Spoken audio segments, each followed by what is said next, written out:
5 of the most commonly asked questions in relation to student visas in Australia. Number 1, can I apply for a student visa onshore? So it is definitely a possibility, but this solely comes down to what visa you are currently on if you're in Australia. So if you're on a working holiday visa or a training visa or even maybe a Pacific Labour Scheme visa, there's so many different visas out there. The vast majority of them, yes, you can apply for a student visa while you're here. However, if you hold a tourist visa or an eVisitor visa, unfortunately, no, you are unable to apply for a student visa when in Australia whilst holding those visas. You can definitely start the process and start an application with the college, but when it comes time to actually lodging that student visa application, you will need to go offshore. Number 2, how long does it take for a student visa to process? So this is very dependent on where you are at the time of your application. And this changes constantly, guys. Like 1 month, they're processing really fast, and then all of a sudden there's just a stoppage and things just really slow down. So to give you a really good example, currently, right now, as of October 2025, if you are offshore, you're usually looking at about a 6 to 8 week turnaround time on the application process. Now, if you're onshore, currently it can be anywhere from about 5 to 7 months. So a really big difference, as you can imagine. But if you do want to explore this and sort of find out how we can sort of make this work best for you, just remember, get in contact with the team at Pathway to Oz. Number 3, if I have Medicare or travel insurance, is this the same insurance I need for my student visa?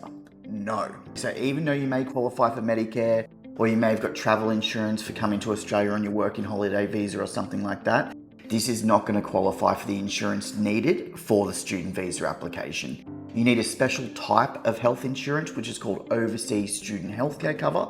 There's only a small number of providers who can actually provide you with this, and the key to it is you have to pay for it in full upfront before lodging your student visa application. Now, the reason for this is the government essentially doesn't trust students to pay their insurance monthly. Worst case scenario, you miss a payment, something happens to you. The government doesn't want to see you get stuck with a ton of medical bills. So it is really quite affordable, the OSHC for a single applicant. Long story short, Medicare, travel insurance isn't going to cut it for the student visa application.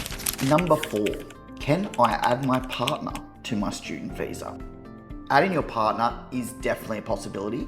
However, it does dramatically increase costs. The reason I say that is just going back to the previous one is health insurance. Let's just base this off a 2-year course. Okay, if you're a single applicant looking to come and study in Australia, you'd probably be looking at about $1,200 to $1,300 to fully cover you for the visa for health insurance. If you've got a partner, this can go up to anywhere from $5,000 to $8,000 depending on the provider, because they've got to be covered for a multitude of different things. Your partner might fall pregnant, so if that was to happen, you've got to be covered, and then child has got to be covered. So yeah, it adds a lot of cost. And as well as this, you've got to be able to prove that you are in a committed relationship. Now, if you've only been together for a couple of months, haven't lived together, look, it's not really going to be a possibility to say that you are dependent on each other, and that's why you need to be added to the visa. Needs to be a really long-term committed relationship. You guys need to be living together and be able to at least prove that. Are just some of the very basic requirements, but yes, you can add your partner to your student visa. Number 5, how long does the visa last?